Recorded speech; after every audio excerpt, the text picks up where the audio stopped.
अस्सलाम वालेकुम नाज़रीन। प्रोग्राम तवाना पाकिस्तान शायगान के साथ में मैं हूं आपका मेज़बान डॉक्टर आमिर महमूद। नाज़रीन, आज हम इंटीरियर सिंध के अंदर एक ख़ूबसूरत शहर है लाड़काना, वहाँ बैठे हैं। एक इंतहाई जोग्राफियाई लिहाज से बहुत अहमियत का हामिल और हमारा एक सकाफ़ती विरसा मोहनजोदड़ो वो भी इसी शहर के करीब वाक़ है। बहुत ही ज़बरदस्त जगह है, पुरसकून शहर है। और आज हमारे जो प्रोग्राम का मौजू है उसका नाम है डिस्पेप्सिया, जिसको आप तेज़ाबियत की बीमारी कह लें, बदहज़मी कह लें। उसकी वजह से और कौन कौन से हमारे निज़ाम हज़म के कौन कौन से एरियाज़ मुतासर हो रहे होते हैं, जिसमें हमारी खुराक की नाली भी शामिल है, मैदा है, आंतें हैं। तो वहाँ पर तेज़ाबियत का के असरात क्या हो सकते हैं, उसकी अलामात क्या होंगी, क्या क्या तकालीफ से मरीज़ गुज़रा होता है, उसका प्रिवेंशन कैसे होगी, उसका इलाज कैसे होगा। तो इन तमाम पहलुओं के ऊपर आज हम गुफ्तगू करेंगे। और जिन एक्सपर्ट को हमने आज दावत दी है वो यहाँ के मारूफ फिज़िशन हैं डॉक्टर श्यामलाल साहब, जो कि असिस्टेंट प्रोफेसर ऑफ मेडिसिन हैं शहीद मोहतरमा Benazir Bhutto medical university Larkana. Welcome to the show sir. Thank you so much Ram sir. Sir, topic हमने इस तरह का चूज़ किया जो कि शायद हर दूसरे पाकिस्तानी का मसला है, बदहज़मी, गैस, तेज़ाबियत, खट्टी डकारें। तो इस लिहाज से जो मौजू है वो तो बहुत ही ज़्यादा एक कॉमन वो बीमारी है या डिसऑर्डर हम कह सकते हैं उसको। तो बुनियादी चीज़ से स्टार्ट करते हैं सर। डिस्पेप्सिया टेक्निकली होता क्या है और हमारे जो निज़ाम हज़म के कौन कौन से जो हिस्से हैं उसके ऊपर वो असरअंदाज हो सकता है? सबसे पहले तो आपका बहुत शुक्रिया डॉक्टर आमिर, और आपने जो शाहीगान के तवस्सुत से और आपके तवस्सुत से जो में आज हमारी जो हो रही है एक डिस्कशन हो रही है, ये डिस्पेप्सिया जैसे आपने बताया कि इसके कई टर्म्स हैं। इसके यानी कि हमारे यहाँ माशरे में काफ़ी इसको यानी कि अल्फाज में इसको पेशेंट बताते हैं हमें। तो डिस्पेप्सिया बेसिकली ये होता है कि काफ़ी पेशेंट आते हैं कि पेट में फुलनेस हो रही है, हमें तेज़ाबियत हो रही है, खट्टी डकारें आ रही हैं। इसके अलावा कभी कभी पेशेंट ऐसे होते हैं कि जो हमें कहते हैं कि सर हमें बेचैनी सी महसूस हो रही है क्योंकि हमारी डाइजेशन सही नहीं हो रही। तो उनका ये कि होता है कि जो हमारी जो बेली है, हमारा जो स्टमक है, वो हमें पेट में यानी कि डिस्कम्फर्ट, बेचैनी की वजह से कभी मोशन हो जाते हैं, कभी कब्ज़ होता है और कभी कभी हमें इसकी वजह से पेन होता है। तो ये बहुत ही कॉमन है और ऐसा समझें कि हमारे यहाँ जो मोस्ट कॉमन जो पेशेंट आते हैं वो इस डिस्पेप्सिया की वजह से ही आते हैं। अच्छा, काफ़ी ज़्यादा कॉमन है सर। अच्छा, इसकी प्रेजेंटेशन सर डिफरेंट टाइप्स की क्या, जैसा मैंने प्रोग्राम जो पिछले सवाल का एक हिस्सा था कि हमारे जो निज़ाम हज़म है वो तो मुंह से स्टार्ट हो जाता है जी, और फिर खुराक की नाली आती है, फिर हमारा मैदा आ जाता है। तो इसमें डिस्पेप्सिया कौन कौन से हमारे अज़ा को, ऑर्गन्स को अफेक्ट कर रहा होता है? डिस्पेप्सिया बेसिकली देखा जाए तो हमारे जो बेसिक जो आज़ा है, जो डाइजेशन स्टार्ट होती है, जैसे आपने बताया कि हमारे जो मुंह से ये चबाने से हमारे जो डाइजेशन का सिस्टम स्टार्ट हो जाता है। तो इससे हमारी जो इसोफेगस है, हमारी जो जो खाने की जो होती है नाली होती है, उससे उसको जाने काफ़ी कभी कभी इन्फ्लेमेशन हो जाती है, कभी उसकी गैस की वजह से वहाँ पे डिस्कम्फर्ट होती है हमें। और इसके अलावा मैदा हो गया या आपकी जो छोटी आंत है उसका जो जिसको हम डोडिनम कहते हैं, उसके पहले और जो सेकंड जो फर्स्ट पार्ट है वो मोस्टली इन्वॉल्व होते हैं। तो यानी कि मैदा और जो आंतें हैं ना वो ज़्यादा इसमें होती है, इन्वॉल्व होती है। अच्छा, ज़्यादा इसमें मैदा और अंतें इन्वॉल्व हो रही इन्वॉल्व होती होती है और इसोफेगस हो गया जो क्योंकि वहाँ से बोलस आता है खाने का, तो वो भी इसमें इन्वॉल्व होता है। अच्छा, बुनियादी वजह क्या बनती है सर इसमें? क्या जो मैदे का तेज़ाब है वो ज़्यादा कुछ लोगों में इखराज उसका हो रहा होता है, या हमारी कोई लाइफस्टाइल ऐसे फैक्टर्स बन गए हुए हैं जिसकी वजह से लोगों को ये तेज़ाबियत और ये बदहज़मी के मसाइल पैदा होना शुरू हो जाते हैं? आमिर साहब इस उसमें पर एच पाइलोरी की इन्फेक्शन पे भी सर ज़रा रोशनी डाल दीजिएगा, वो भी बहुत ज़्यादा जी कॉमन है हमारे मुल्क के अंदर। जी बिल्कुल। इसमें एक्चुअली जैसा आपने बताया कि मल्टी फैक्टोरियल ये समझे कि हमारी जो है डिजीज़ है, इसमें हमारी लाइफस्टाइल का तो बड़ा रोल है और इसके अलावा खाने पीने का भी इसमें हमारा आ जाता है। जैसे कि काफ़ी लोग होते हैं जैसे ओवर ईटिंग करते हैं, खाना ज़्यादा खाते हैं, बस यार खोरी तो बहुत है सर इसमें। बहुत बहुत ज़्यादा है। और जैसा आपने हम लोग देखा जब तक थक नहीं जाते हम खाना बंद नहीं करते। और बताया आपको शादी में तो क्या हाल होता है, जैसे लगता है कि वो तो लगता है एक हफ्ते का आखिरी खाना हमने एक ही दिन में खा लेना है। एक ही दिन में खाना होता है। इसके अलावा आपको खाना जल्दी खाना, इससे होता है कि ख़त्म हो जाएगा जल्दी। ओवर ईटिंग करना, अगर और आप तेज़ी से खाना। तेज़ी से खाना, अगर आप तेज़ी से खाएंगे तो आपकी जो डाइजेशन आपकी जो होगी, च्यूइंग होगी, आप चबाएंगे सही नहीं खाने सही को, तरह चबा नहीं पाएंगे, तेज़ी चबा से नहीं खाएंगे। पाएंगे आप ओके। खाने को। इसके अलावा जो दूसरा होता है कि पानी जो होता है इसमें ज़्यादा इस्तेमाल करना दौरान खुराक, जब वो खाना खा रहे हो। आपको फैटी फूड्स हैं, आप जो मीठी चीज़ें हैं वो ज़्यादा इस्तेमाल कर रहे हो, तो इसमें काफ़ी होता है कि अगर आप ये ज़्यादा ले रहे हैं तो इसमें आपकी डाइजेशन आपकी डिस्टर्ब होगी। और खाने के दौरान आप बार बार जो बात करेंगे तो उससे आपकी एरोफेज होगी, आपकी गैसेस भी आपके साथ उसमें जाएंगी स्टमक में, तो वो आपको जान के डिस्टर्ब करेंगी।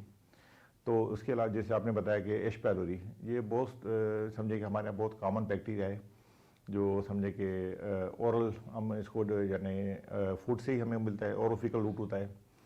तो इसके अलावा ये जो एश पैलोरी है ये हमें काफ़ी तेज़ाबियत पैदा करता है मैदे और आंतों में, और इसका ये एक हाइपर सीक्रेशन जैसे आपने बताया तेज़ाब ज़्यादा बनता है, ये इसी की वजह से ज़्यादा अल्सर्स बनती हैं और तेज़ाब ज़्यादा बनता है इसमें। अच्छा सर, आप माशाल्लाह 2 दहाइयों से यहाँ पर लाड़काना, बलूचिस्तान और सिंध के दूसरे अजला से आपके पास मरीज़ आते हैं, दूर दूर से आते हैं, अपनी खिदमत दे रहे हैं। तो इसमें आपका तजर्बा क्या कहता है सर कि कौन सा एज ग्रुप और कौन से सिन्फ, मर्द और औरत, इससे ज़्यादा मुतासर हैं? इसमें सर मोस्ट कॉमन जो आजकल जो जो नई जनरेशन आ रही है वो ज़्यादा मुतासर होती है, क्योंकि उनका जो लाइफ स्टाइल है ना वो काफ़ी समझे कि एक तो पोस्टरल इशू बहुत ज़्यादा है, सोते हुए खाना और लेट नाइट खाना, ऑर्डर्स करना, ये समझिए कि आजकल जो काफ़ी जो फूड पार्टनर वगैरह काफ़ी जो होती है सर्विस वो लेना, और सोने के टाइम आप जो है काफ़ी जो स्वीट जो है मीठी चीज़ें का ज़्यादा इस्तेमाल करना, जो यंग जनरेशन बहुत ज़्यादा मुतासर हुई है। और सिर्फ के हिसाब से बताएं तो इसमें मोस्टली जो होते हैं, हम इसमें जो तकरीबन इक्वल है मगर मेल ज़्यादा होती है इसमें, तो जो मेल जेंडर है वो इसमें ज़्यादा बहुत इन्वॉल्व हो रहा है इसमें। अच्छा, इसमें यूथ में सर मैं पीछे भी कुछ प्रोग्राम्स करके आया हूँ डायबिटीज़ के ऊपर, ओबेसिटी के ऊपर। एक बड़ी अलार्मिंग चीज़ जो सर सामने आ रही है, आई एम श्योर आप भी मेरी बात सेकंड करेंगे, कि ओबेसिटी और ये जो डायबिटीज़ है ये यंगर एज ग्रुप में भी शिफ्ट होना शुरू हो गई है। हाँ डेफिनेटली, ये सारा जो है इसका ना, मतलब है कि लाइफस्टाइल कुछ हमारे नई जनरेशन के इस किस्म के हो गए हैं सर। ये जो एक तो गैजेट्स भी बहुत ज़्यादा आ गई हैं। गेजेस डेफिनेटली जो आपने बताया कि देखिए, गेजेस, खाना खाते हुए जिससे आपने फरमाया कि बातें करने से भी वो है। बिल्कुल अब एक तरफ गैजेट देख रहे हैं, आप फेसबुक देख रहे हैं, स्क्रॉल भी किए जा रहे हैं और आप खाना भी खा रहे हैं, तो हमारा जो जिस्म है वो कुदरत ने इस तरीके से डिज़ाइन किया है कि कंसंट्रेशन से आपकी डिवाइड हो जाती है जब, तो चीज़ें ख़राबी की तरफ जाना शुरू होती हैं। डेफिनेटली मैं बिल्कुल आपकी बात से एग्री करता हूँ कि जैसे डायबिटीज़ का जो रेशो बढ़ा है हमारी यंग जनरेशन में, इसी तरह से हमारे जो यंग जनरेशन है वो कंफर्ट जोन में आ गई है, और गैजेट्स का ज़्यादा इस्तेमाल करना, और काफ़ी तो फैमिली जो पेरेंट्स लेके आते हैं अपने बच्चों को, वो कहते हैं सर जब तक ये मोबाइल नहीं देखता ये खाना नहीं खाता। मोबाइल कंडीशनिंग हो गई है। हाँ, ये अगर मोबाइल देंगे, लैपटॉप इसको देंगे या इसको आईपैड देंगे, गैजेट्स जो भी देंगे, या जब तक ये इसको टीवी वगैरह ऑन नहीं करेगा, फिल्म भी देखेगा, वो खाना खाएगा, वो उसमें क्या है ओवर ईटिंग हो जाती है, आपका फोकस नहीं होता खाने का, आपका फोकस होता है वहाँ गैजेट्स पे, तो आप ज़्यादा खाना खा लोगे तो आप डेफिनेटली आपका जो है ओवरवेट होगा, और उसमें आपकी काफ़ी ऐसी है जो अनहेल्दी फूड है, अब इस पर आप इस्तेमाल करोगे तो डेफिनेटली आपकी डायबिटीज़ का रेशो बढ़ेगा, ओबेसिटी बढ़ेगी, और हाइपरटेंशन और डिस्पेप्सिया तो होगा ही होगा आपको। अच्छा सर, आपने एक टर्म यूज़ की कि एक, बल्कि बुनियादी तौर पर एक अहम वजह की तरफ इशारा किया कि जिसमें लोग लेट खाना खाते हैं। अब हमारा अपना एक इंटरनल बायोलॉजी, एक तो क्लॉक वो है जो लोग वहाँ पर अपनी घड़ियों में देख रहे होते हैं टाइम, एक हमारा अपना भी बायोलॉजिकल क्लॉक होता है डेफिनेटली, जो कि शाम के ख़ास हिस्से में चल के स्लो डाउन हो जाता है। तो ये बेसिकली वो मुताबिकत डिस्टर्ब हुई है लोगों की कि जो हमारा क्लॉक है वो जब एक्टिव होता है उस वक्त हम खा नहीं रहे होते, जब वो इनएक्टिव फेज़ में जाना शुरू होता है, लेट नाइट फॉर एग्जाम्पल 11-12 बजे हम खाना खा रहे हैं, तो उस वक्त हमारा जो बायोलॉजिकल क्लॉक है अंदर का, या पूरा मैकेनिज़्म है अंदर का, सिस्टम जो है जिस्म का, वो स्लो डाउन हुआ है, जिसकी वजह से डाइजेशन नहीं होती फिर लोगों में। बिल्कुल आप सही कह रहे हैं। देखिए ये जो सिस्टम जो है ना हमारा जो हमें जो नेचर की तरफ से दिया गया है, खुदा की तरफ से, तो उसको हम उसके हम अगेंस्ट चल रहे हैं, अपोजिट चल रहे हैं। वो अगर उसके आप अपोजिट चलेंगे तो आपके जो हार्मोन्स जो हमारी बॉडी में बन रहे हैं उनकी एक अपनी एक पीक होती है। एग्जैक्टली। तो अगर आप लेट नाइट आप खाना लेंगे तो वो जो स्ट्रेस हार्मोन्स होते हैं वो बढ़ना शुरू होते हैं इसमें, वो डाइजेशन तो आपकी नहीं करेंगे मगर आपको स्ट्रेस की वजह से आपका ब्लड प्रेशर, आपकी ओबेसिटी बढ़ेगी, आपके जिस्म जो फैट के जो सेल्स हैं बढ़ेंगे। तो जो अक्सर लोग जो लेट नाइट खाना खाते हैं उनमें ये बीमारी का ज़्यादा पाया जाता है। बस ये है कि आप देखें यूरोप में देखें, जहाँ भी देखेंगे ना वहाँ पे लोग 6-7 बजे खाना सर खाते हैं। अर्ली ब्रेकफास्ट करते हैं वो लोग, और अच्छा हैवी ब्रेकफास्ट करते हैं ताकि एक एनर्जी का एक रिच सोर्स उनको पूरे दिन के लिए तवानाई दे दे। वो ब्रंच और करते हैं। रात को बड़ा लाइट सा डिनर लेते हैं और टाइमली लेकर सो जाते हैं। बस डॉक्टर आमिर साहब यही हमारे फ़र्क है माशरे में कि जो कॉन्सेप्ट है ना हमारे यहाँ के, हम जो हमारे जो पार्ट ऑफ वर्ल्ड है ना, हम कहते हैं कि हम जो है ना वो जो खाते हैं यानी कि जीने के लिए, हालांकि हमें जो है ना वो नहीं है, माना कि हमें खाना चाहिए जस्ट टू लिव दी, खाने के लिए हम जीते हैं, खाने के लिए हालांकि जीते जीने हैं, के लिए खाना चाहिए। जीने के लिए खाना चाहिए, उसकी को हम रिवर्स चल रहे हैं। रिवर्स चलने की वजह से हम जो है ना अपनी जो एज फैक्टर है हमारा काफ़ी इसमें डिस्टर्ब है, खासकर यंग एज और मिडिल एज।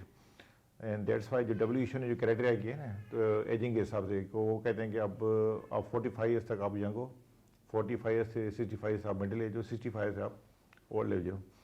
तो हमारे एक सीनियर पॉलिटिशियन थे, हैं अभी भी, वो कहते हैं कि सबसे ज़्यादा जो यंगस्टर है पाकिस्तान में, वो इसलिए हैं कि हम 65 को क्रॉस ही नहीं करते। हमारी जो एवरेज लाइफ स्पान है पाकिस्तान का वो है शर्मवाद ज़्यादा है, शहर में ज़्यादा, हम यंग मिडिल एज में डेथ हो तो जाती है। Sir sudden cardiac arrest youth में बहुत ज़्यादा आपके नोटिस में भी आया डेफिनेटली बहुत बहुत ज़्यादा आ रहे हैं, और ये सब इसमें रोल जो है लाइफ स्टाइल का, हमारी ईटिंग हैबिट्स का, हमारी स्लीपिंग हैबिट्स का, हमारी सोशल एक्टिविटीज़, ये सारी हम पे जाने इम्पेक्ट करती हैं हमारी लाइफ पे, और इसमें समझे कि display service is part of that, इसका जो हिस्सा और है। दूसरा रिवार्ड सर ये भी बन गया हुआ है कि नाश्ता बड़ा लेट करते हैं लोग। अब जिस वक्त पीक टाइम है, सुबह के टाइम जिस वक्त हमारा सिस्टम मोस्ट एक्टिव है, उस वक्त हम नाश्ता करते नहीं है, और नाश्ता अगर आप 11-12 बजे करेंगे तो वो फिर दोपहर का खाना कब खाएंगे, वो तो पूरा शेड्यूल ही सर डिस्टर्ब हो जाता है इंसान का। सर डॉक्टर साहब शेड्यूल तो डिस्टर्ब होता ही होता है, मगर उसके दौरान जो हमारा जो नाश्ता देखें ना अब क्या होता है, पराठे होते हैं, मक्खन होता है, यानी हम इतना हैवी खाना खाते हैं कि जैसे हमें खाना बस रात को खाना है, दोपहर का खाना है वो भी खाना है हमें, नाश्ता इतना हैवी करते हैं, और ये उसके बाद हम जाके एक ऑफिस में जाने के माइंड का काम, फिजिकल हमारी कोई एक्टिविटी नहीं है, सेडेंटरी लाइफस्टाइल हो गया। सेडेंटरी लाइफ स्टाइल है। डेट्स वाई अर्ली एज में आपको जो माइक्रोडियम फंक्शन हो रहे हैं, हार्ट अटैक्स हो रहे हैं, डायबिटीज़ का जो प्रिवेंशन बढ़ गया है, पाकिस्तान नंबर 1 पे हो गया है। तो ये सारी जो कॉम्प्लिकेशन है हमारी अपनी एक कोताही की वजह से, जो जिसकी वजह से सब कुछ हो रहा है। यानी कि कुदरत से जब हम डेविएट करेंगे, इनहराफ करेंगे, तो फिर खराबी तो पैदा होगी सर। डेफिनेटली आपने जितना नेचर के करीब रहेंगे। मैं एक ओकिनावा में सर एक स्टडी हुई थी जिसमें दुनिया के मुअम्मर तरीन लोग रहते हैं, वहाँ पर एवरेज एज जो है वो 300 लोगों की आबादी है, और एवरेज जो एज है वो 90 है, और उस 300 की आबादी में 20 ऐसे लोग हैं जो सेंटिनेरियंस हैं, किसी की 110 साल उम्र है और 115, किसी की 115 साल है। तो बड़ी इंटरेस्टिंग उसमें जो एक फाइंडिंग थी, जेनेटिक्स का तो कुछ रोल था ही वहाँ पर, ज़्यादा जो उनका रोल था ना सर वो डाइट के ऊपर था, सिंपल डाइट और 80% का फार्मूला, कि जब आपकी भूख 80% कंप्लीट हो जाए आप रोक दें। और वो कहते हैं Okinawans take food as medicine so that they prevent medicine to be taken as food. तो हमारे यहाँ पर वही हो रहा है ना सर। वही है ना कि हम जो जैपनीज हैं, और मेरे ख्याल जापान में है, जी, जापान में है ना जापानीज में सबसे ज़्यादा जो island रशीद उम्र के लोग वहाँ जापान में पाए जाते हैं। They are happy and they used to live in the very nature the habitat. Stress भी बहुत कम है सर, स्ट्रेस कम है, और गैजेट्स लोग यूज़ नहीं करते, फिजिकली कनेक्टेड है एक दूसरे से। अब हमारा अलमिया ये देखे ना कि जब से ये गैजेट्स आए हैं, मोबाइल वगैरह, कनेक्टिविटी बढ़ गई है, पर्सनल कनेक्शन कम हो गए हैं कम लोगों हो गए। एक घर में 4 बंदे बैठे हुए हैं तो हर कोई अपनी अपनी में। सर खाना चल रहा होता है और हर बच्चा अलग लेके मोबाइल बैठा हुआ है, बाप अपना देख रहा है, माँ अपना देख रही है, और आप खाना भी खा रहे हैं और इंटरेक्शन कोई नहीं। तो हाँ बिल्कुल, यही जो है ना एक्चुअली हमें जो कहते हैं ना कि एक टर्म यूज़ किया जाता है कि गुर्बत ख़राब चीज़ है या जहालत, या जैसे कहते हैं कि अगर आप कोई बंदा है जिसको आप तालीम दें मगर वो गरीब है, मैं कहता हूँ कि आप उसको तालीम भले दें मगर जो आपकी तरबियत उसकी अगर अच्छी नहीं है ना, अगर तरबियत क्या कहती है, तभी इसकी वजह से आप जाएंगे जापान जाएंगे, चाइना जाएंगे ना, तो पहले 5 साल बच्चों को वो तरबियत देते हैं, वो स्कूल नहीं भेजो, वहाँ स्कूल भेजते हैं मगर for the sake of their rehabilitation, कि उनको कैसे खाना है, उनको एटिकेट से सिखाए जाते हैं लाइफ के, ताकि बड़ा होकर एक कारामद बंदा बने सोसाइटी के लिए। अच्छा सर, अब हम अगर उसके ऊपर डिस्पेप्सिया पे बात कर रहे थे, उसकी 3 अक़साम आपने फरमाई कि हमारा खुराक की नाली भी इन्वॉल्व हो सकते हैं, जिसे हम उर्फ़ आम में गर्ड कह देते हैं। उर्फ़ आम में तो नहीं, खैर टेक्निकल टर्म गर्ड है, लोगों को इतना पता नहीं होगा इस बारे में। और उसके बाद मैदे के अंदर जो अल्सर हो गया वो गैस्ट्रिक अल्सर हो गया, और जैसे आपने फरमाया कि छोटी आंत का एक हिस्सा ड्यूडिनम होता है, उसका अगर अल्सर हुआ तो इंटेस्टाइनल अल्सर हो गया। सही। तो इन तीनों में फ़र्क हम किस तरह करते हैं सर? सर और भाई इसमें ये होता है कि जब आपका जो पहला हिस्सा इसमें इन्वॉल्व होता है जिसे हम ईसोफेगस कहते हैं, तो उसमें हम उर्फ हम जैसे अपना गर्ड भी कहते हैं, और उसी में सीने की जलन भी कहते हैं।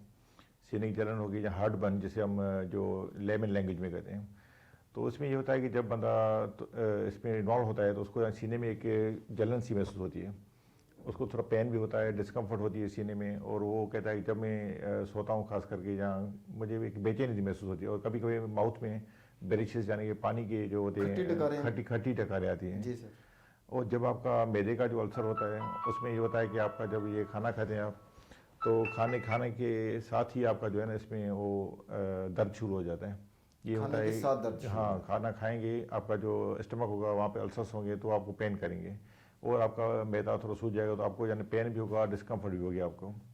और तीसरा जैसे आपने बताया कि जो आंतों का अल्सर होता है उसमें ये होता है कि आपको खाने से अल्सर नहीं हो, तकलीफ नहीं होगी कोई भी।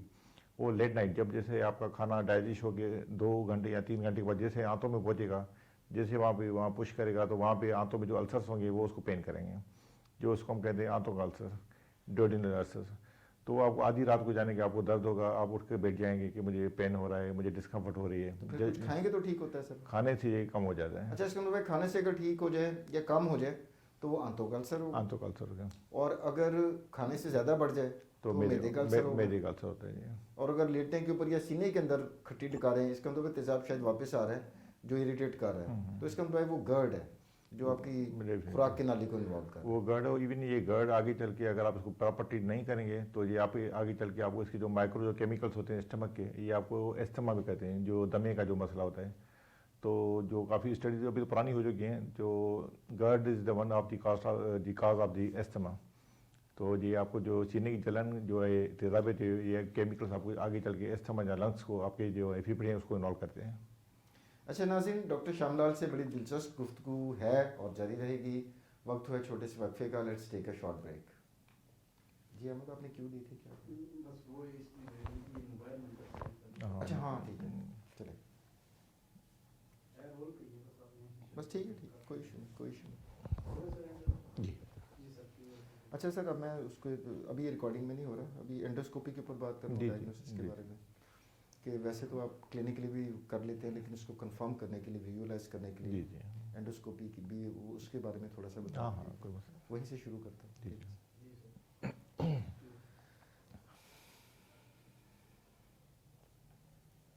वेलकम बैक नाज़रीन। अच्छा सर, आप जैसा माहिर फिजिशियन जैसे आपने अलामात बताई, तो आई एम श्योर कि वो पेशेंट की अलामात और उसकी हिस्ट्री लेने के बाद फौरी तौर पर तशखीस तक पहुंच जाता होगा, लेकिन एट टाइम्स हमें ज़रूरत पड़ती है कि उसको कंफर्म करने के लिए, या जो अल्सर या ज़ख़म बने हुए हैं हमारे निज़ाम हज़म के अंदर, उसको देखने की भी ज़रूरत पड़ती है। तो उसके लिए आप क्या चीज़, कौन सा टेस्ट इस्तेमाल करते हैं सर? इसके लिए हम सबसे पहले तो पेशेंट की प्रॉपर हिस्ट्री, जैसा आपने बताया कि हिस्ट्री लेते हैं, उसके बाद एग्जामिन करते हैं, पेशेंट को चेक करते हैं। तो उसमें हमें काफ़ी इसमें आइडिया हो जाता है कि इसको डिस्पेप्सिया है, मगर फिर भी हमें इसको काज देखने के लिए, हमें कंफर्मेशन के लिए कुछ टेस्ट चाहिए होते हैं।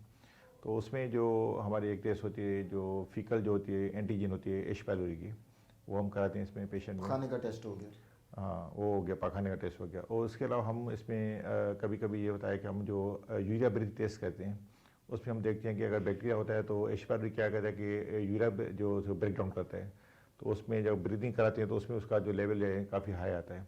तो ये एक समझे कि नॉन इन्वेसिव टेस्ट हैं दोनों, एक स्टूल हो गया, एंटीजन हो गया, और दूसरा हो गया आपका यूरिया ब्रेथ टेस्ट, ये इसमें कराते हैं हम। इसके अलावा जहाँ भी प्रीवेलेंस बहुत कम है वहाँ पे तो हमारी जो है यही बहुत कारआमद है। जैसा कि हमारे पाकिस्तान में प्रीवेलेंस बहुत ज़्यादा है, और जो यूके सोसाइटी हमारी जो जीआईटी के, वो तो कहते हैं कि जहाँ पे 40% से ज़्यादा आपका एच पायलोरी जो प्रीवेलेंस है, वहाँ पे आप कोशिश करें जो आपका जो ब्लड का टेस्ट है वो भी आप एंटीबॉडी करा सकते हैं, मगर this is not very much reliable. इसमें कभी भी फॉल्स रिपोर्ट आ जाती है आपकी। अगर पेशेंट की उम्र 55 साल से ज़्यादा हो, या उसमें रेड अलार्मिंग साइन हो, जैसे कि पेशेंट का वज़न कम हो रहा है, पेशेंट को खून की कमी हो रही है, या पेशेंट को यानी कि बुखार नहीं छोड़ रहा, या पेशेंट में कभी कभी पखाने में बड़े पेशाब में उसको खून आ रहा है, तो फिर हम जो है इसमें एंडोस्कोपी, एक मशीन होती है जिसके ज़रिए हम मैग्नीफाइंग ग्लास के ज़रिए कैमरा डालते हैं, फिर एंडोस्कोपी से हम चेक करते हैं। अच्छा, वो मुंह के जरिए सर ट्यूब के ऊपर कैमरा, और वो मुंह के रास्ते डाला जाता है? मुंह के रास्ते डाला जाता है, और वो फिर जाता है मैदे के अंदर?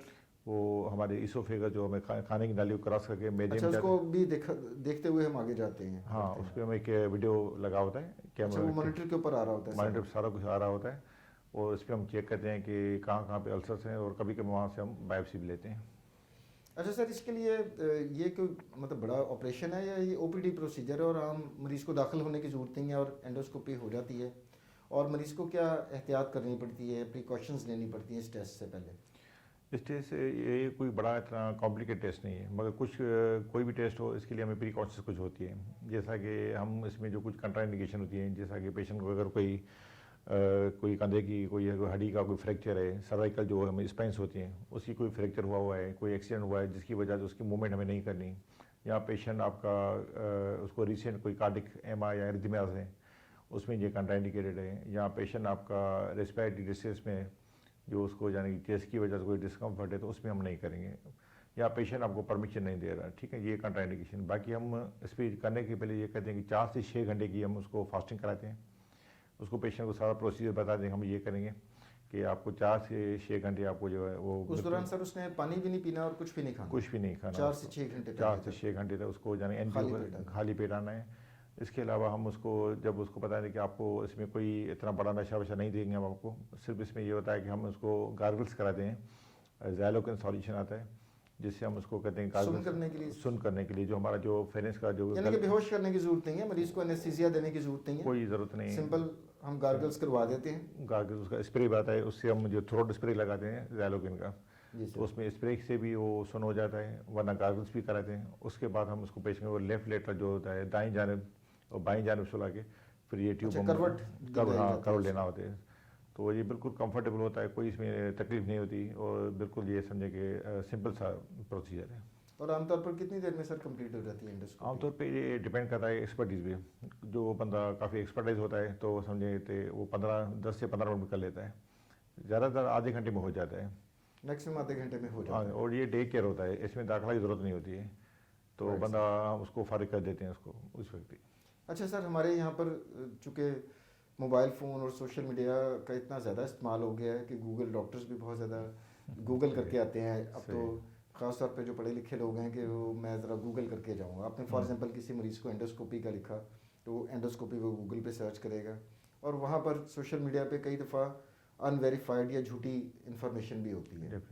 तो इसी तरह कुछ लोगों का ख्याल है कि जनाब जब एंडोस्कोपी करते हैं और जिस तरह बायोप्सी का आपने जिक्र किया कि वहाँ से हम थोड़ा सा टुकड़ा उस जगह का हम निकाल भी सकते हैं, तो वो कहते हैं कि जनाब इस तरह करने से तो कैंसर हो जाएगा। तो मैं चाहूँगा इसके ऊपर भी थोड़ी सी रोशनी डालिए सर। जी बिल्कुल, आजकल आपने तो बताया गूगल से अब बात आगे चली गई है, अभी एआई पे चली गई बात, तो जो पेशेंट आता है तो चैट जीपीटी से पूछ के आता है कि ये मैं कराऊँ नहीं कराऊँ, वो फिर हमसे डिस्कस करता है, पेशेंट का राइट है, हमें उसे क्लियर करना होता है, ये हमें उसे काउंसिल करना होता है। तो पहली बात ये कि ये जो मिथ है कि हमें एंडोस्कोपी कैंसर होता है, ये बिल्कुल नहीं होता है, ये तो उसमें हमें हेल्प करती है डायग्नोस करने में। अगर हमें कोई शक है कि इस पेशेंट की फैमिली में कैंसर है, एग्जैक्टली स्टमक का या आंतों का कैंसर है, तो उसमें तो डेफिनेटली हमें एंडोस्कोपी करनी है, तो इसमें कोई इसका कैंसर से कोई वास्ता नहीं। अच्छा, इसमें डायग्नोस करने में हेल्प होती है, हम जब बायोप्सी लेते हैं मैदे से या आंतों से, तो हमें उसमें अगर कोई मैलिग्नेंसी होगी तो वो भी इसमें आ जाती है। Right sir. अच्छा सर, डिस्पेप्सिया की अगर हम बात करें तो कौन सी ऐसी हमारी ग़िज़ा में ऐसी चीज़ें शामिल हैं जिनसे अलामात मरीज़ की बढ़ सकती हैं और कौन सी ऐसी हैं जो उसकी तकलीफ़ को कम कर सकती हैं? मैं चाहूँगा वो भी ज़रा आवाम को बताइए सर। जी, ये ग़िज़ा का तो बड़ा ही रोल है इसमें। देखिए, जैसा कि हमारा जो जंक फूड हो गया ना, जैसे पिज़्ज़ास हो गए या हमारे जो काफ़ी जो इसमें जो लेते बर्गर्स वगैरह लेते हैं, या हमारे जो ऑयली फूड्स हैं जिसमें फैट्स का कंटेंट बहुत ज़्यादा होता है, या बेकरी आइटम्स हो गए, काफ़ी फ्राइड चीज़ें बहुत चल रही हैं, फ्राइड चीज़ें बहुत चल रही हैं, सर्दियाँ तो मछली हर जगह तली हुई मछली मिल रही है। हाँ, तो ये जो इसमें काफ़ी जो है ना, इसमें हमें एक इसको बढ़ाती है। अच्छा, इसके अलावा जो होता है हमारे जो लोग होते हैं, इसको कहते हैं कि हमें कोल्ड ड्रिंक पीनी है ताकि जो फिजी ड्रिंक्स होती हैं हमारी, जो उसको कहते हैं हाजमे के लिए, हालांकि ये हाजमा नहीं करती, ये उनकी कोल्ड ड्रिंक में ही होती है, सोडा होती है जो हमें डकार में निकलती है। असल में वो बाइकार्बोनेट वो बुखारात होते हैं बिल्कुल, जो पीते हैं और वो फिर वापस भी आते हैं जब आगे जगह नहीं मिलती खाना खाने के बाद, और लोग समझते हैं डकार आ गई तो जनाब खाना हजम हो गया। हाँ, इसका तो इसमें कोई हकीकत नहीं है, इसमें कोई हकीकत नहीं। और जैसा कि डिस्क्रिप्शन एक पार्ट है हमारा जर्ट, जैसे हमने बताया कि जो तेज़ाब है हार्ट बर्न, तो उसमें क्या होता है कि काफ़ी लोग क्या करते हैं, पेपरमेंट यूज़ करते हैं, अदरक यूज़ करते हैं, या हमारे जो होते हैं जो पुदीना यूज़ करते हैं कि हमें डकार है, यहाँ पे सौंफ वगैरह यूज़ करते हैं। हालांकि पुदीना या पेपरमेंट खाने से क्या होता है कि हमारी जो ईसोफेगस है, जो हमारे खाने की नाली है, वो लूज़ हो जाती है, तो फिर ये तेज़ाब जो रिगट करता है वापस आ जाता है, तो उसके खाने से ये बढ़ जाता है। और काफ़ी आजकल जो आपको ओवर द काउंटर सिरप मिल जाएंगी मैदे के हिसाब से, उसमें पिपरामिंट डाला हुआ होता है, तो पिपरामिंट उसको और बढ़ाता है जर्ड को, और वो तेज़ाब को रिफ्रेश करेगा आपका, जो इसमें बार बार रिफ्रेश होने की वजह से तेज़ाब जो है आपके इसके इसोफेज को स्वेलिंग कराएगा, इसोफेजाइटिस कराएगा। वो हेरोइन भी होगी, तेज़ाब तो गला देगा, क्योंकि देखें हमारी खुराक की नाली में तेज़ाब कुदरत ने नहीं रखा हुआ। अच्छा सर, ये वापस क्यों आ जाता है? मतलब मैदा तो नीचे होता है, पेट के अंदर होता है, खुराक की नाली हमारी छाती में से गुजर रही है, तो हाउ कम के तेज़ाब वापस आ जाता है? उसकी क्या वजह बनती है? कि इसमें एक गेट होता है ना, जिसको हम इंस्पेक्टर कहते हैं इंग्लिश में, तो एक गेट होता है, वॉल्व टाइप चीज होती है जी, वन वे होता है। ओके। जब आप खाना खाते हैं, जब बोलस खाने का नीचे मैदे में गिरता है तो बंद हो जाता है वो। ओके। तो अगर आप हैवी यानी ओवर ईटिंग कर रहे हो आप, और आपकी यानी कि फैट, आपका वजन बढ़ रहा है, और आपका जो है सीडेंटरी लाइफ स्टाइल है, या आप इसमें तेज़ाबियत वाले खाने ज़्यादा ले रहे हैं आप, तो इसमें क्या होता है कि वो कमज़ोर हो जाता है। कमज़ोर होने की वजह ये क्या होता है कि वापस बैकवर्ड मूव करता है खाना, तो उसमें जो होती है लाइनिंग होती है हमारी जो इसोफेगस की, तो वो इतनी स्मूथ नहीं होती, तो उसमें जैसे ही ये तेज़ाब आपका जाता है तो वहाँ पे वो अल्सर्स पैदा करता है। अच्छा, वहाँ पे जख्म पैदा हो जख्म पैदा है, ये लेक्स हो जाता है, लूज़ हो जाता है, तो इसकी लूजनेस की वजह से होता है। दूसरा इसमें होता है हेटल हर्निया, यानी हमारी जो खाने की नाली के साथ ही जो स्टमक का जो पार्ट होता है वो कभी कभी हमारा अपवर्ड आ जाता है, ऊपर आ जाता है, तो वो भी हमें काफ़ी मतलब उसमें पुलिंग बन जाती है एसिड की, तो स्टमक का पार्ट वहाँ उसके करीब होने की वजह से भी अल्सर्स बनते हैं हमारे। अच्छा सर, अब हम इसके इस डिस्पेप्सिया के मौजू के आखिरी हिस्से के ऊपर आते हैं कि अब ये तो हो गई, अलामात भी हो गई, वजूहात भी हमने डिस्कस कर ली, उसकी मुख्तलिफ टाइप्स भी देख ली। अब इसका तरीका इलाज क्या होता है सर? इसके लिए क्या हम एंटीसिड या जो तेज़ाबियत का असर ज़ाइल करने वाली अद्वियात सिर्फ देते हैं, या हम एसिड को कम करने के लिए अद्वियात देते हैं? किस किस्म के अद्वियात हम यूज़ कर रहे होते हैं सर? देखिए, एक जो कुदरत का निज़ाम है ना, एसिड बनाया गया है हमारी सेफ्टी के लिए। हम जो भी खाते हैं एसिड में जो होते हैं, ऐसे जो मुज़र जो होते हैं, बैक्टीरिया हो गए या ऐसे केमिकल्स हो गए, एसिड उनको डिस्ट्रॉय कर देता है।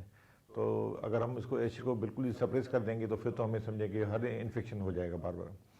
तो हमें ये देखना है कि ओवर जो एसिड की सीक्रेशन क्यों हो रही है, अल्सर्स क्यों हो रहे हैं। सबसे पहले हमें हिस्ट्री और जो इन्वेस्टिगेशन है उस पर हम डायग्नोस करना होता है कि आखिर इसमें पेप्टिक अल्सर है, या आपका जो जर्ड जिसे हम कह रहे हैं कि जो तेज़ाबियत वाला मसला है, या आपको आंतों का मसला है। उसकी तशखीस के बाद ही हम जो है ना इसको पेशेंट को ट्रीट करते हैं। उसमें देखते हैं कि जो आपका जो उसमें जो डिस्पेप्सिया के दो टाइप्स होते हैं, एक तो फंक्शनल होता है जिसमें आप जब भी उसको कोई रिपोर्ट करें, सब रिपोर्ट आप नॉर्मल आती हैं, तो उसमें एक स्ट्रेस का बड़ा रोल है। जब आप स्ट्रेस करते हैं ज़्यादा तो आपका एसिड ज़्यादा बनना शुरू हो जाता है, और आपको पता है कि हमारे कंट्री में स्ट्रेस तो खैर हमारे मुल्क में बहुत ज़्यादा है, बहुत ज़्यादा लोड शेडिंग, पोल्यूशन, गुर्बत, स्ट्रेस ही स्ट्रेस है स्ट्रेस है। तो इसकी वजह से कर्लिंग अल्सर बनते हैं, जिसको हम कर्लिंग अल्सर इंग्लिश में बोलते हैं। वो तेज़ाब ज़्यादा बनने की वजह से होती है। उसका काज होता है स्ट्रेस। जो हमारे स्ट्रेस हार्मोन होते हैं उसको अल्सर ज़्यादा बनाते हैं, इसको एसिड को। तो सबसे पहले देखते हैं इसको क्या काज क्या है, नॉन जो काज हो इसमें, यानी कि अल्सर जो डिस्पेप्सिया है या सो फंक्शनल डिस्पेप्सिया है। तो ज़्यादातर 70 से 80% पेशेंट होते हैं जो फंक्शनल डिस्पेप्सिया होते हैं, जिनमें स्ट्रेस, लाइफ स्टाइल का मसला ये होता है। बाकी जो होते हैं जो इसमें जो अल्सर रिलेटेड होते हैं उस पर हम देखते हैं कि एच पायलोरी तो इसमें पॉजिटिव नहीं है। अगर होती है तो हमें एक रिजिम होता है एंटीबायोटिक्स का, विथ जो तेज़ाबियत कम करने की दवाई होती है, जैसे आजकल जो ओवर द काउंटर आपको बहुत ज़्यादा मिलते हैं। तो इसमें जो ओमिप्राजोल ग्रुप हो गया, इसोमिप्राजोल ग्रुप हो गया, वो इसमें देते हैं। उसके साथ हम रिजिम होता है जिसमें 4 दवाई का कॉम्बिनेशन दे के पेशेंट को देते हैं। 10 से यानी कि 2 हफ्ते तक, 10 दिन से 2 हफ्ते तक देखते हैं, ताकि वो बैक्टीरिया आपका एरेडिकेट अच्छा, हो वो जाए। जैसे दूसरी इन्फेक्शंस के लिए हम देते हैं, उसी तरह हाँ एच पायलोरी की अगर इन्फेक्शन भी है साथ, तो हम उसको ट्रीट करने के लिए एंटीबायोटिक्स कुछ दिनों के लिए दे देते हैं। हाँ, 10 से यानी कि 14 दिन देते हैं। अगर उससे रिस्पांस नहीं मिल रहा तो फिर भी हम इनको 4 हफ्ते के लिए एक समझे कि तेज़ाबियत कम करने की दवाई देते हैं, ट्रायल देते हैं उनको फिर भी। अच्छा सर, ये जो अद्वियात आपने बयान की जिसमें ओमिप्राजोल भी आ जाता है, या एसिड सप्रेशन ड्रग्स जो हैं, जो कि हमारे जो मैदे से निकलने वाला तेज़ाब है उसकी मिकदार कम करती हैं, इनको खाने का आइडियल टाइम क्या होता है? ये खाने के बाद खानी चाहिए या पहले खाने चाहिए? इसमें ये होता है कि जो इससे आइडियल ये होता है कि खाने से पहले खानी है हमें, क्योंकि हाँ, क्योंकि आइडियल जो हमारी मैदे की जो पीएच होती है वो इनको एब्जॉर्ब करने में हेल्प करती है। जितना एसिडिक पीएच होगा उतनी ये जल्दी एब्जॉर्ब होगी। तो इसके हिसाब से अगर आप खाना खा लेंगे तो उसमें आपका जो तेज़ाबियत थोड़ी उस तो कम हो जाएगी। तो बिफोर द मील हम इसको आधा या पौना घंटा पहले देते हैं। अच्छा सर, अब हम प्रोग्राम के अख्ताम की तरफ बढ़ रहे हैं और मैं चाहूँगा कि डिस्पेप्सिया या तेज़ाबियत बदहज़मी इस मौजू के ऊपर हमने सैर हासिल गुफ्तगू की, तो जिस्ट में क्रक्स में जो टेक होम मैसेज हमारे व्यूअर्स को और नाजरीन को आप क्या देना चाहेंगे प्लीज़ सर? जैसा कि हमारी जो इसमें जो तवज्जुह से डॉक्टर आमिर साहब की जो वो शाइगान ये फार्मा की तरफ से जो मुझे मौका मिला आपसे इंटरेक्शन होने का, तो टेक होम में से मेरा एक ही है कि आप जो है अपने जो लाइफ को समझें कि इसमें काफ़ी आपके जो फैक्टर्स हैं इसको आपको डिस्पेप्सिया को इसमें करते हैं, डिस्टर्ब करते हैं, आपको बढ़ाते हैं। तो सबसे पहले आपको जो खाने पीने में आपको अपनी जो एहतियात करनी होती है, अच्छी नींद कहते हैं स्लीप जो टाइट, नींद अच्छी करनी है 7 से 8 घंटे के लिए। खाने पीने में आपको ये होता है कि जो आपके जंक फूड्स हैं उनको अवॉइड करना है। कोशिश करें कि जो हमारी जो होती हैं और द काउंटर ड्रग्स नहीं लें, प्रॉपर अपना चेकअप करवाएं, प्रॉपर अपने गैस्ट्रोएंटरोलॉजिस्ट से, फिजिशियन से, उससे आप प्रॉपर चेकअप करवाएं। ऐसी दवाएं नहीं, एनसेड जो दर्द की दवाइयाँ होती हैं, जो पेन किलर्स होते हैं, जो आम मार्केट में ज़्यादा मिलती हैं, वो नहीं खाएँ, क्योंकि ये सबसे ज़्यादा कॉमन है एच पाइलोरी के बाद जो बैक्टीरिया, उसके बाद जो है जो दवाइयों का बहुत ज़्यादा है। अल्कोहल का इस्तेमाल बहुत या बंद कर दें, वो नहीं इस्तेमाल करें। सिगरेट अगर आप स्मोक करें तो स्मोकिंग नहीं करें। और इसका हेल्दी डाइट के लिए अच्छा है कि आपको अपने पॉजिटिव यानी कि रखनी है आपकी मेंटलिटी। अगर आप मेंटलिटी पॉजिटिव होगी तो आप रिलैक्स रहेंगे। और इसके अलावा ये है कि जल्दी खाना, जल्दी सोना, ये आपकी नेचर की तरफ से जो रूटीन बनाए गए उस क्लॉक को डिस्टर्ब नहीं करें। उस जो हमारा जो अंदर का क्लॉक है, बायोलॉजिकल क्लॉक, जो डॉक्टर साहब ने बताया, तो उसको हमें इसमें फॉलो करना पड़ेगा, वरना आगे चल के आपको इसमें काफ़ी यानी कि कॉम्प्लिकेशन भी हो सकती हैं। तो मेरा ये सिंपल सा मैसेज है, इसको आप as a take home message ले लें, तो इसमें आपकी लाइफ में काफ़ी यानी कि बेहतरी आप महसूस करेंगे। Thank you so much. आखिर में नाज़रीन, मैं डॉक्टर श्यामलाल का शुक्रिया अदा करना चाहूँगा कि जिन्होंने इस आम मैदे और आंतों से रिलेटेड इस आम मर्ज़ के मुतल्लिक इतनी मुफीद मालूमात आप तक इतने सादा अंदाज में पहुँचाई। अगले प्रोग्राम तक के लिए डॉक्टर आमिर को इजाज़त दीजिए। अल्लाह हाफ़िज़।